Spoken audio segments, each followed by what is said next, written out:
ہادیوں رہنما ہمارے علماء، ہو کبھی درپیش جو کوئی مسئلہ، پوچھ لے حاضر ہو ہم ان کی بارگاہ۔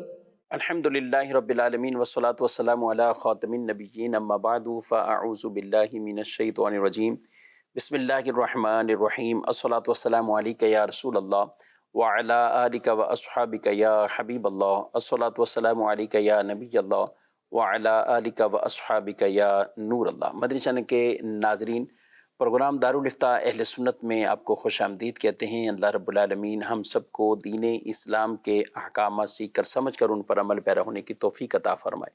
ہمارے پیارے نبی صلی اللہ تعالیٰ علیہ وآلہ وسلم کا فرمان عظمت علی شان، زینوا مجالسکم بالصلاۃ علیہ فإن صلاتکم علیہ نور لکم یوم القیامہ۔ اپنی مجلسوں کو مجھ پر درود پڑھ کر آراستہ کر لو کہ تمہارا مجھ پر درود پڑھنا قیامت کے دن تمہارے لیے نور ہوگا۔ صلو علی الحبیب صلی اللہ تعالی علی محمد صلی اللہ علیہ وآلہ وسلم، صلاۃ و سلاما علیک یا سیدی یا رسول اللہ۔ آج کے ہمارے مہمان مفتی محمد حسان رضا عطاری صاحب ہیں، ان کو بھی خوش آمدید کہتے ہیں۔ کیسے مزاج گرام؟ الحمدللہ رب العالمین۔ ماشاءاللہ۔ بڑھتے ہیں اپنے سوالات کی طرف، کچھ ہمارے پاس ویڈیو سوالات بھی ہیں، دیکھتے ہیں ناظرین کیا پوچھنا چاہتے ہیں۔ مفتی صاحب، میرا سوال ہے کہ لنڈا کے کپڑے استعمال کرنا کیسا؟ جو زیادہ لوگوں کو ایک اشکال ہوتا ہے وہ یہ ہوتا ہے کہ عام طور پر یہ کپڑے باہر سے آتے ہیں یا غیر مسلموں کے استعمال کیے ہوئے بھی آتے ہیں، تو اب ان کو آگے ہم پہلے پاک کریں گے یا ایسے ہی لے کر ان کو استعمال کر سکتے ہیں؟ دونوں صورتیں آپ بتا دیں۔ یہ جو کپڑے خریدنے کی بات کی ہے لنڈے بازار سے، تو اس کے خریدنے میں کوئی حرج نہیں ہے، خریدے جا سکتے ہیں اور اسے پہننا بھی بالکل درست ہے۔ اور جہاں تک رہا یہ کہ اسے پاک کرنا ضروری ہے یا نہیں ہے، تو پاک کرنا بھی ضروری نہیں ہے جب تک کہ اس کے ناپاک ہونے کی کوئی یقینی دلیل ہمارے پاس نہ ہو۔ ٹھیک۔ صحیح بخاری شریف میں امام بخاری رحمۃ اللہ تعالی علیہ ایک باب لے کر آئے ہیں، باب الصلاۃ فی الجبۃ الشامیہ، کہ جبہ شامیہ میں نماز کا ادا کرنا۔ تو اس کی وجہ یہ تھی کہ اس وقت جو ملک شام تھا وہ عیسائیوں کے قبضے میں تھا، ان کی حکومت تھی، اور وہاں کا جو لباس ہے، جبے تھے، وہ مدینہ منورہ نبی پاک صلی اللہ علیہ وسلم کے پاس پہنچے ہوں گے، یا آپ علیہ السلام نے اسے خرید فرمایا تھا۔ تو اب اس کو یہ جو چیپٹر باندھنے کا مقصد تھا وہ یہی تھا کہ اگر ایسے ممالک کا یا ایسے مقام کا کپڑا بنا ہوا ہے کہ جو غیر مسلم ہیں جنہوں نے بنایا ہے، یا وہ علاقہ غیر مسلموں کا ہے، وہاں سے وہ کپڑا آتا ہے، تو کیا اس میں جو ہے وہ نماز پڑھی جا سکتی ہے یا نہیں؟ تو یہ جو نبی پاک صلی اللہ علیہ وسلم نے اس جبے کے اندر نماز پڑھی، تو اس سے اس بات کی طرف اشارہ کر دیا کہ ایسے جبوں کے اندر، ایسے لباس کے اندر نماز پڑھنا بالکل درست ہے۔ اور اس کے علاوہ اس کے پاک کرنے کی بات یہی ہے، اور بھی دلائل اس کے اوپر موجود ہیں کہ اسی صورت میں پاک کیا جائے گا جبکہ اس کا ناپاک ہونا معلوم ہو۔ اگر ناپاک ہونا معلوم نہیں، کوئی دلیل نہیں ہے اس کے اوپر، تو آپ اسے بغیر دھوئے بھی استعمال کر سکتے ہیں۔ طبیعت آپ کی نہیں مانتی، یا بعض اوقات ایسا ہوتا ہے کہ ایسے جو کپڑے ہوتے ہیں اس بازار کے اندر، تو بہت دفعہ وہ پڑے پڑے اس کے اندر مہک پیدا ہو جاتی ہے، صحیح۔ تو اسے آپ دھو لیں، دھونے میں کوئی حرج نہیں ہے، اچھی بات ہے، اسے دھو کر استعمال کریں۔ جی، مزید سوال۔ پہلا سوال تو یہ ہے کہ کسی بھی آپریشن میں بندہ اگر موت ہو جائے تو کیا اسے شہید کہہ سکتے ہیں؟ اور دوسرا یہ بتائیں کہ سردی کے دوران نماز پڑھتے ہوئے بار بار ٹوپی آ جاتی ہے متھے پر، تو ایسی صورت میں سجدہ ہوگا یا نہیں ہوگا؟ کیا طریقہ کار ہے؟ برائے مہربانی جواب عطا فرما دیں۔ آپریشن میں وفات ہوگی تو کیا؟ ہر آپریشن کا اس طرح نہیں ہے کہ اس کے اندر انتقال کرنے والے کو شہید کہا جائے۔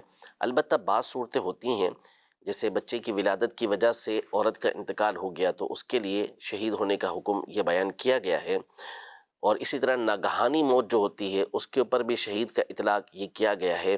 باقی ہر آپریشن کی بنیاد پر یہ کہا جائے کہ وہ شہید ہو گیا تو ایسا نہیں ہے۔ ایسا نہیں ہے؟ جی ٹھیک ہے۔ اچھا، کچھ ایسے ہوں گے جیسے امراض ہی ایسے ہیں، پیٹ کے مرض ہیں یا کچھ اور ایسے ہیں، تو ان میں؟ جی، ظاہر ہے کہ جہاں جہاں ایسی صورت ہوگی تو وہ آپریشن بھی ضروری نہیں ہے۔ ویسے ہی اس کا اس مرض کے اندر انتقال ہو گیا، تعاون میں انتقال ہو گیا کسی کا، تو اس صورت میں اسے شہید کہا جائے گا۔ لیکن اب سمپل سا اس کا آپریشن تھا، یہ بڑا ہی آپریشن تھا اس کا، لیکن ایسا آپریشن تھا کہ جس کے مرض کے اندر مرنے پر شہید کی کوئی بشارت نہیں دی گئی کہ اس کو شہادت کا ثواب ملے گا تو اس کو ہم شہید نہیں کہہ سکتے۔ ٹھیک ہے، ویسے خواتین کو بچوں کی ولادت پر اگر اس طرح کا کسی کے ساتھ معاملہ ہوتا ہے تو وہ بغیر آپریشن کے بھی وہ شہادت ہے اس میں؟ بالکل ایسا ہی ہے، اس پہ شہادت ہے۔ اچھا، یہ سردی میں کہہ رہے ہیں کہ جو ٹوپی ہے بار بار وہ ماتھے پر آتی ہے، یہ شاید وہ ٹوپی جو گرم ٹوپیاں ہیں جی تو اس کو چونکہ رکھنے کا ایک انداز یہی ہوتا ہے کہ ماتھے پر لوگ لگا کر، اور یعنی ماتھا بھی ڈھکا ہوا ہوتا ہے، تو ہونا کیا چاہیے؟ یا اگر ماتھے پر ہے بھی ہے تو کیا پھر کچھ سختی محسوس ہو یا کسی اور طرح؟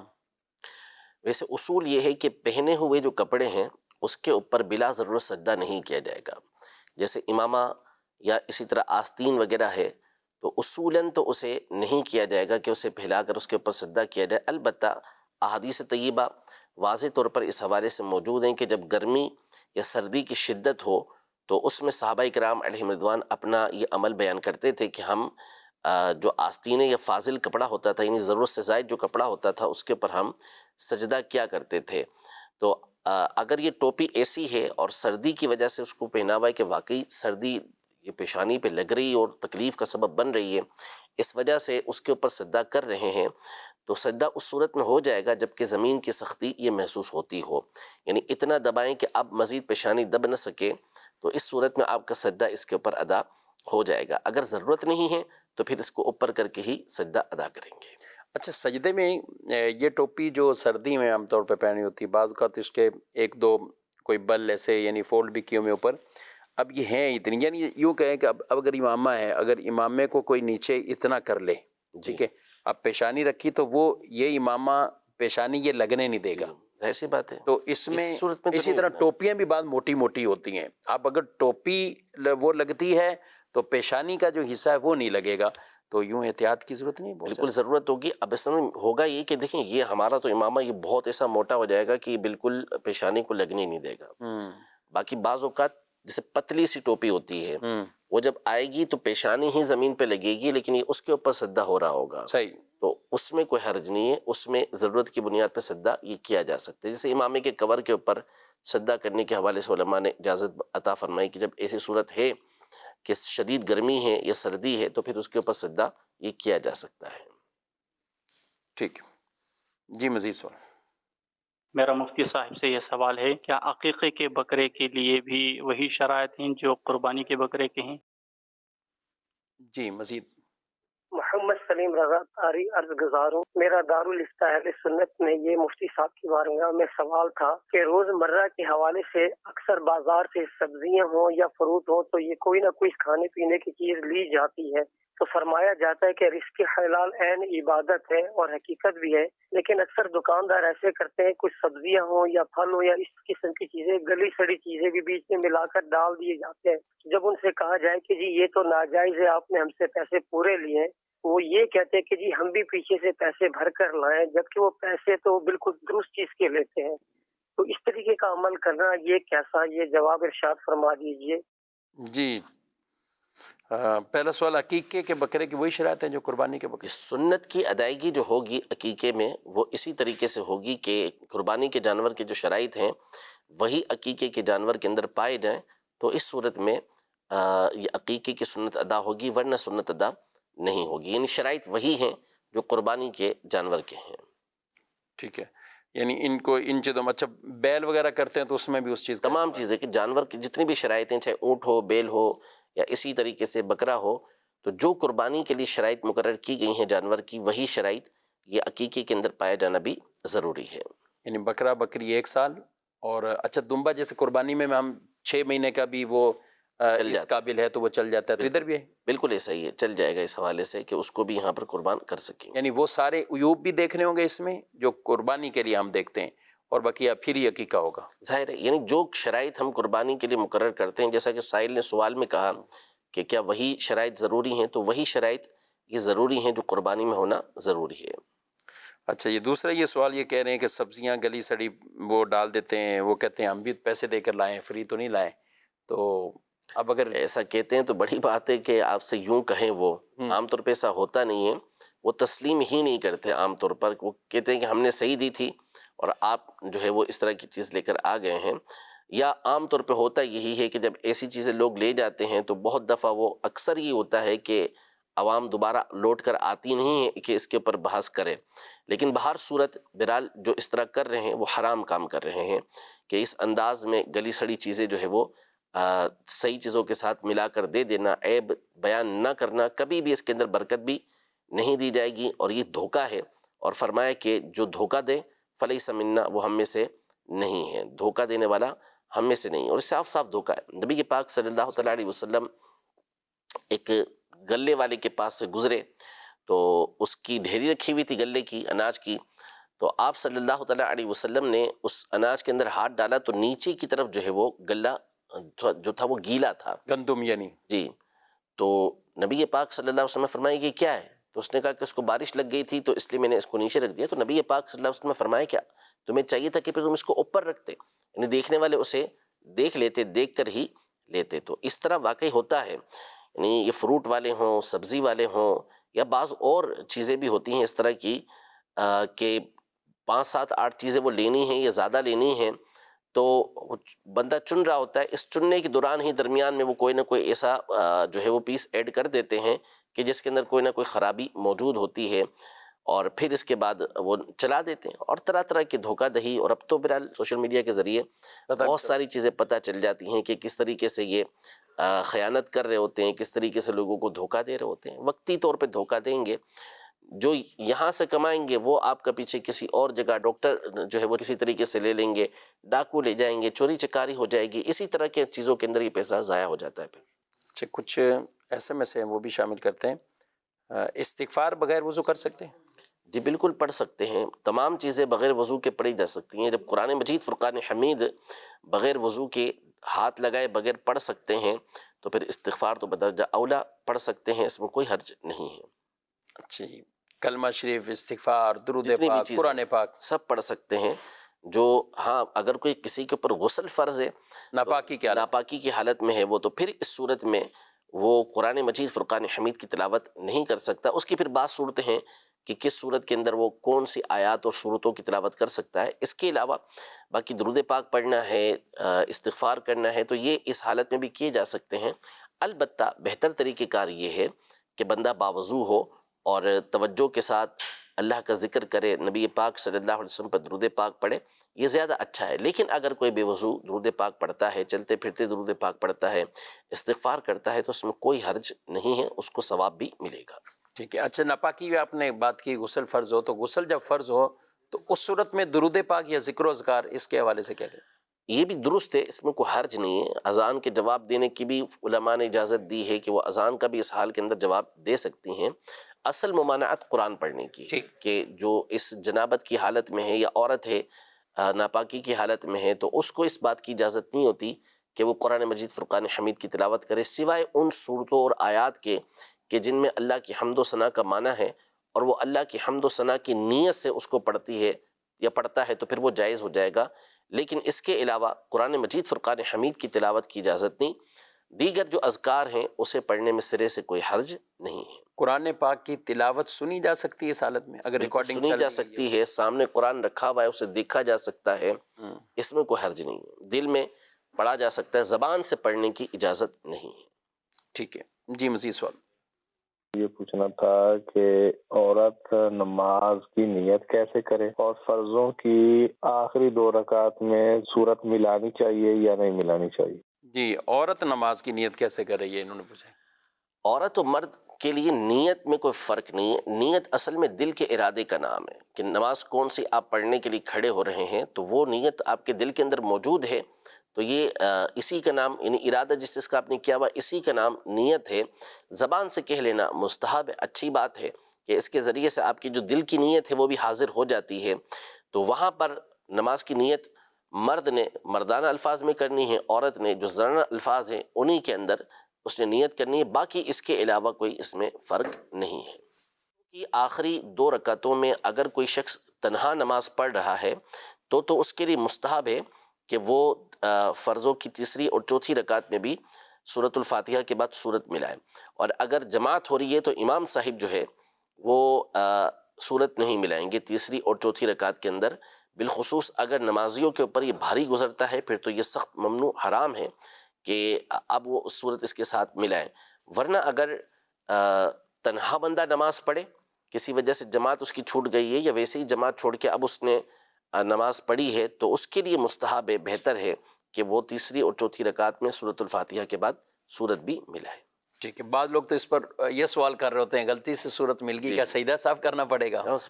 بعض لوگ نہیں، بعض علم والے کہلانے والے بھی یہ کہہ رہے ہوتے ہیں کہ تیسری اور چوتھی رکعت کے اندر ہر ایک کے لیے وہ حرام قرار دیتے ہیں کہ صورت نہیں ملا سکتے، اور ملانے کے اوپر وہ سجدہ صاحب لازم قرار دیتے ہیں، حالانکہ ایسا بالکل بھی نہیں ہے۔ فقہاء کرام نے اس کی صراحت کی ہوئی ہے کہ یہ صرف امام کے لیے مسئلہ ہے، وہ بھی سجدہ صاحب اس پر بھی لازم نہیں ہوگا، سجدہ صاحب اس پر بھی نہیں، اس پر بھی نہیں ہے، اس کے لیے بھی منع لکھا گیا، اور خاص طور پہ وہ صورت کے چونکہ نمازیوں کی رعایت بہت ضروری ہوتی ہے، مقتدی جو پیچھے نماز پڑھ رہے ہوتے ہیں ان کا لحاظ رکھنا بہت ضروری ہوتا ہے، تو اس لیے یہ حکم دیا کہ وہ صورت نہیں ملائے گا آخری 2 رکعتوں کے اندر، باقی اس کے علاوہ کوئی حرج نہیں ہے کہ صورت اس کے ساتھ ملائی جائے۔ جی مزید ویڈیو سوال۔ میرا نام محمد کاشان ہے، اور میرا آپ سے یہ سوال ہے مفتی صاحب کہ میت کے چہرے اور پاؤں کو چومنے کا کیا حکم ہے، ذرا ہماری رہنمائی فرما دیجیے۔ میت کے چہرے کو چومنا، پاؤں کو بھی انہوں نے کہا، عام طور پہ کوئی والدین کسی کے انتقال کرتے ہیں تو وہ قدم بھی چومتے ہیں، جی، کیا کہتے ہیں؟ چہرہ چومنا تو یہ تو احادیث طیبہ سے ثابت ہے، خود سیدنا صدیق اکبر رضی اللہ تعالی عنہ جب نبی پاک صلی اللہ علیہ وسلم دنیا سے پردہ فرمایا تو صدیق اکبر رضی اللہ تعالی عنہ نے نبی پاک صلی اللہ تعالی علیہ وسلم کی پیشانی مبارک کا بوسہ لیا، اور پاؤں جہاں تک چومنے کی بات ہے تو اس میں بھی کوئی حرج نہیں ہے، پاؤں چومے جا سکتے ہیں، یہ کوئی سجدہ نہیں ہے، دنیا میں بھی چومنا، یعنی زندہ ہوں تو بھی چومنا جائز ہے، اور بہتر یہی ہے کہ جب زندہ ہوں تو اس وقت چومنے کا اہتمام کریں تاکہ ان کے دل کے اندر خوشی داخل ہو، ادب کا ایک مظاہرہ ہو۔ لیکن اگر کوئی والدین کے پاؤں دنیا سے رخصت ہونے کے بعد بھی چومتا ہے تو اس میں کوئی حرج نہیں ہے، اچھی بات ہے، ثواب کی نیت ہوگی، اخلاص ہوگا تو اس پر اللہ پاک اجر بھی عطا فرمائے گا۔ ٹھیک ہے، مزید دارالفتہ اہل سنت میں مفتی صاحب سے سوال عرض ہے کہ انبیاء کرام کے بعد سب سے اعلیٰ انسانوں میں حضرت ابوبکر صدیق ہے، اس حدیث کی تھوڑی وضاحت فرما دیں۔ جامع ترمذی کے اندر یہ روایت موجود ہے کہ سورج جو ہے وہ کسی ایسے شخص کے اوپر طلوع نہیں ہوا کہ جو صدیق اکبر سے افضل ہو، ابو بکر سے افضل ہو، مگر انبیاء اور مرسلین، یعنی انبیاء اور مرسلین جو ہیں یہ سیدنا صدیق اکبر رضی اللہ تعالی عنہ سے افضل ہیں، باقی ان کے بعد جو افضل ترین ہستی ہے وہ سیدنا صدیق اکبر رضی اللہ تعالی عنہ کی ہے، اور افضل ہونے کے معنی یہ ہے کہ ان کا مقام اور مرتبہ اور ان کا جو ثواب ہے یہ اللہ تبارک و تعالیٰ کی بارگاہ میں دوسروں کے مقابلے میں زیادہ ہے، اللہ کے محبوب بندے ہیں، اللہ کے پسندیدہ بندے ہیں سیدنا صدیق اکبر رضی اللہ تعالی عنہ۔ اور یہ عقیدہ یاد رکھیے گا کہ اہل سنت کا اجماعی عقیدہ ہے، یعنی اس پر اجماع ہے، کوئی خلاف نہیں ہے اس میں اہل سنت کا، سارے کے سارے اہل سنت اس پر متفق ہیں کہ انبیاء و مرسلین کے بعد سب سے افضل ہستی سیدنا ابوبکر صدیق رضی اللہ تعالی عنہ کی ہے، اور اس کے بعد سیدنا عمر رضی اللہ تعالی عنہ کی ہے، یہ قطعی مسئلہ ہے، اور جو اس کے برخلاف کرے تو اس کے اوپر فقہا نے، متکلمین نے اپنی اپنی کتابوں کے اندر مبتدع کا حکم دیا ہے کہ اس کے پیچھے بھی نماز مکروہ تحریمی ہوتی ہے، اور سب سے بڑھ کر اس عقیدے کی جو حفاظت کی ہے، اس نظریے کے اوپر جو تاکید کی ہے وہ سیدنا علی المرتضیٰ کرم اللہ تعالی وجہہ الکریم نے کی ہے۔ آپ سے 80 سے زائد اور بعض کے مطابق 120 کے قریب تابعین نے یہ قول نقل کیا ہے آپ کا کہ آپ نے یہ ارشاد فرمایا کہ جو شخص مجھے شیخین یعنی صدیق اکبر اور عمر رضی اللہ تعالی عنہما ان سے افضل بتائے گا تو میں اس کو کوڑے لگاؤں گا، مفتری کی حد لگاؤں گا اس کو۔ تو علماء فرماتے ہیں کہ سب سے بڑھ کر اس عقیدے اور نظریے کی حفاظت کرنے والی جو ذات ہے وہ سیدنا علی المرتضیٰ کرم اللہ تعالی وجہہ الکریم کی ہے کہ انہوں نے اس کی حفاظت فرمائی ہے سب سے زیادہ۔ تو یہ عقیدہ رکھنا یہ بہت ضروری ہے کہ شیخین کریمین یہ تمام صحابہ کرام علیہم رضوان میں سب سے افضل تھے، پھر ان کے بعد سیدنا عثمان غنی رضی اللہ تعالی عنہ، اور پھر اس کے بعد سیدنا علی المرتضیٰ کرم اللہ تعالی وجہہ الکریم کی ذات گرامی ہے۔ آپ نے اپنے بیٹے سے بھی یہی فرمایا تھا جو محمد بن حنفیہ نے؟ محمد بن حنفیہ رحمۃ اللہ تعالی علیہ نے آپ سے سوال کیا، صحیح بخاری شریف کے اندر موجود ہے، اس امت میں نبی پاک صلی اللہ علیہ وسلم کے بعد سب سے افضل کون ہے؟ تو آپ نے بغیر کسی جھجک کے، بغیر کسی تردد کے واضح طور پہ فرمایا ابو بکر، فرمایا ثم من، پھر اس کے بعد کون؟ تو فرمایا اس کے بعد عمر۔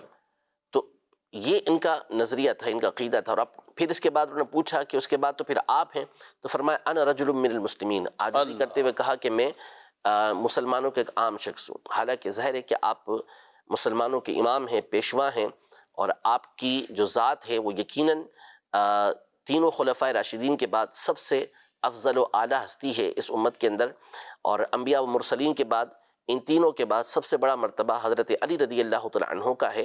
لیکن یہ آپ کی عاجزی تھی کہ آپ نے اپنے آپ کو ایک عام سا مسلمان شمار کیا. کچھ ایس ایم ایس بھی شامل کرتے ہیں کہ یہ پوچھا جا رہا ہے کہ دانتوں کی فیلنگ کروانا یہ کیسا عمل ہے، اور پھر اس کے بعد کوئی طہارت وضو غسل میں تو کوئی مسئلہ نہیں؟ تو فلنگ کروانا بالکل ٹھیک ہے، کروائی جا سکتی ہے. اب یہ جو فلنگ ہوتی ہے عام طور پر تو یہ پکی ہو جاتی ہے، یعنی اس کو نکالا نہیں جاتا، اور ہوتی اسی لیے ہے تاکہ جو گیپ ہو گئے ہیں دانتوں کے درمیان وہ پورے کیے جا سکیں، فل کیے جا سکیں اس کو. تو اب اس کو نکالیں گے تو اس کا مقصد ہی ختم ہو جائے گا. تو وہ ہوتی ہی اس لیے ہے کہ وہ پختہ ہو جائے، مضبوط ہو جائے، تو اس میں غسل بھی ہو جائے گا اور وضو بھی ہو جائے گا، اس میں کوئی حرج نہیں ہے. ہاں اگر کسی نے کوئی ایسی چیز لگائی ہے دانتوں کے اندر کہ جس کو نکالنا اس کے لیے آسانی سے ممکن ہے، بغیر کسی تکلیف کے وہ اسے نکال لیتا ہے، تو اس صورت میں تو اسے نکال کر پھر وضو اور غسل کرنا ہوگا. یعنی غسل میں فرض کی ادائیگی کے لیے اور وضو میں سنت کی ادائیگی کے لیے اسے نکالنا ہوگا. ورنہ اگر ایسی چیز ہے کہ جو پختگی کے ساتھ لگی ہوئی ہے اور اس کو نکالنا تکلیف کا سبب ہے، یا وہ لگائی اس لیے گئی تھی تاکہ اس کے ذریعے سے جو عیب ہے، جو خرابی اور بیماری ہے وہ دور ہو جائے، تو اب اسے نکالیں گے تو وہ چیز ہی ختم ہو جائے گی. تو اس میں غسل اور وضو آپ کا نکالے بغیر بھی ہو جائے گا.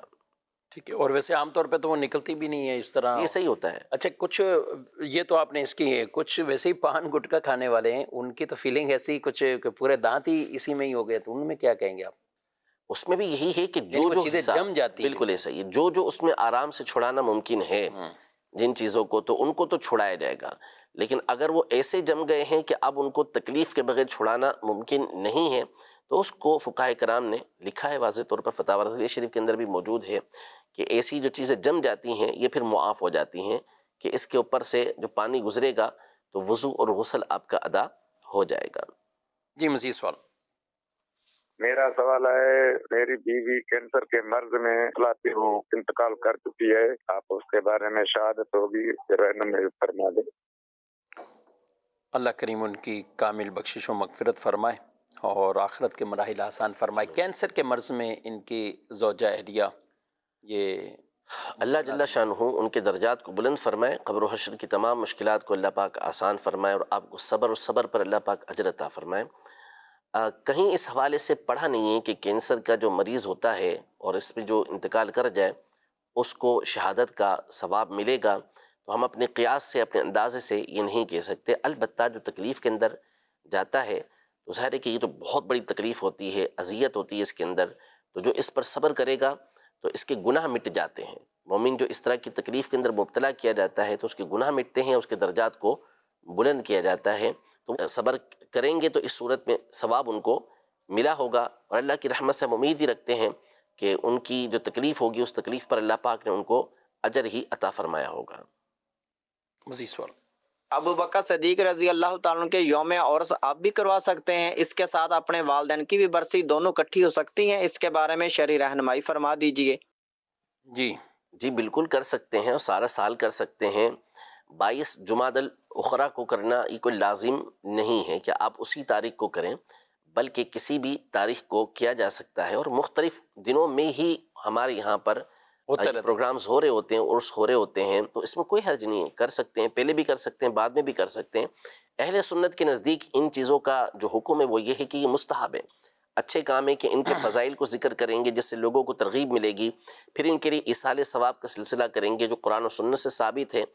دن متعین صرف اس لیے کیے جاتے ہیں تاکہ اس کے ذریعے سے لوگ جمع ہو جائیں، لوگوں کو ترغیب مل جائے. باقی آگے پیچھے جس دن چاہیں، روزانہ چاہیں، جس بزرگ کی چاہیں آپ فاتحہ دے سکتے ہیں. اچھا ساتھ برسی کا انہوں نے کہا کہ جیسے والدین کی کوئی کسی کے برسی ہے تو وہ ساتھ یہ نیت شامل کر لے اور ان کا عرس بالکل کر لے، کوئی مسئلہ نہیں ہے. اچھی بات ہے، کر لے گا تو ہو سکتا ہے کہ سیدنا صدیق اکبر رضی اللہ عنہ کے صدقے میں والدین کا بھی بڑا پار ہو جائے. سبحان اللہ. یعنی وہ دن رکھا جائے تو زیادہ، اگر خاص طور پر بہتر یہ ہے کہ علیحدہ سے ہو، صحیح، تاکہ ایک اہتمام ہونا کہ یہ ان لیکن کے ظاہر ہے کہ اب جیسے ایک عام شخص ہے وہ جو کرے گا تو وہ تو گھر کے اندر ہی کر رہا ہے نا. جی جی ایک تو ہوتا ہے باقاعدہ پروگرام ہوتا ہے مسجد کے اندر کسی جگہ پر، تو وہاں ٹھیک ہے کہ وہاں علیحدہ سے کیا جائے اور ضمناً پھر والدین کے لیے بھی اہتمام کر لیا جائے.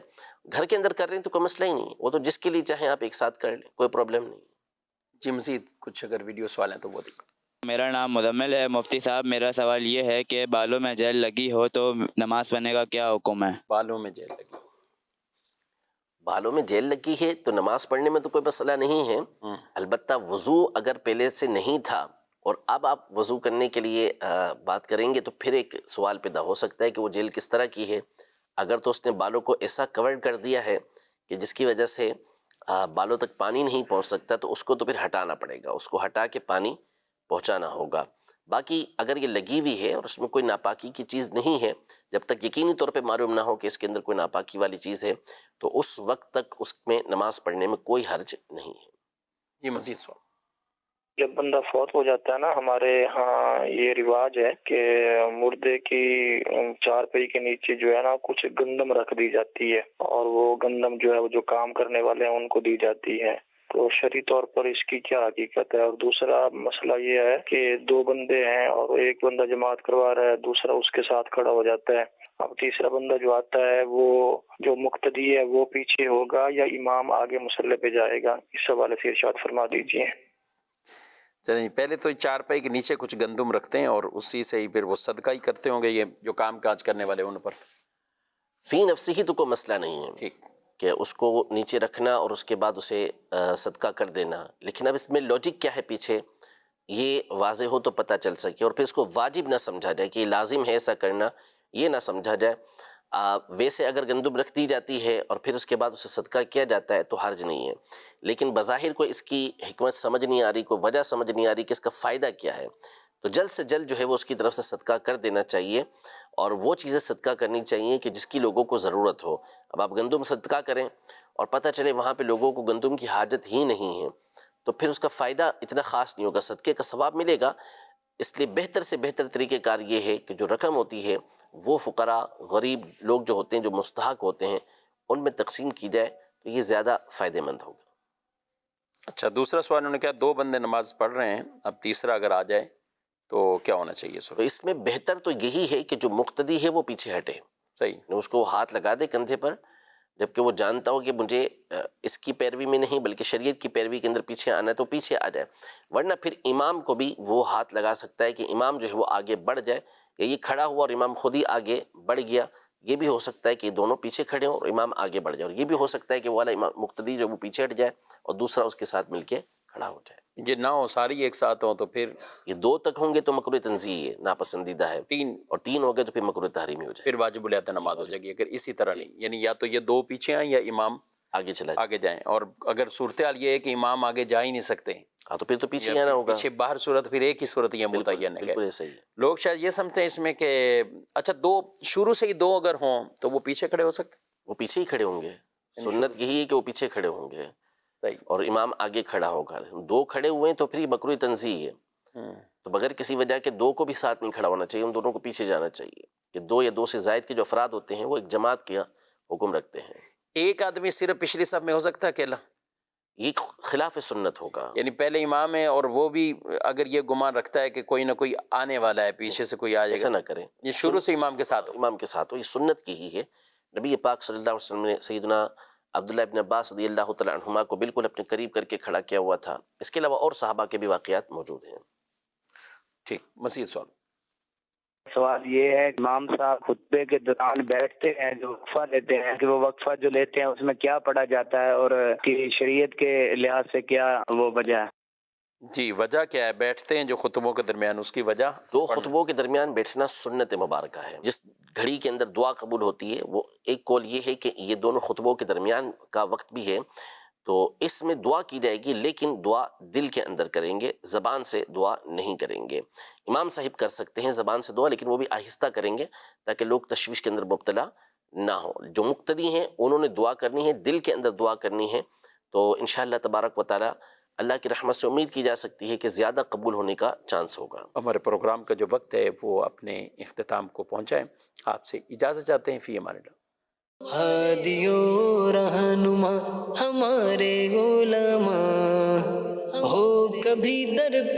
درپیش جو کوئی مسئلہ پوچھ لیں حاضر ہوں ہم ان کی بارگاہ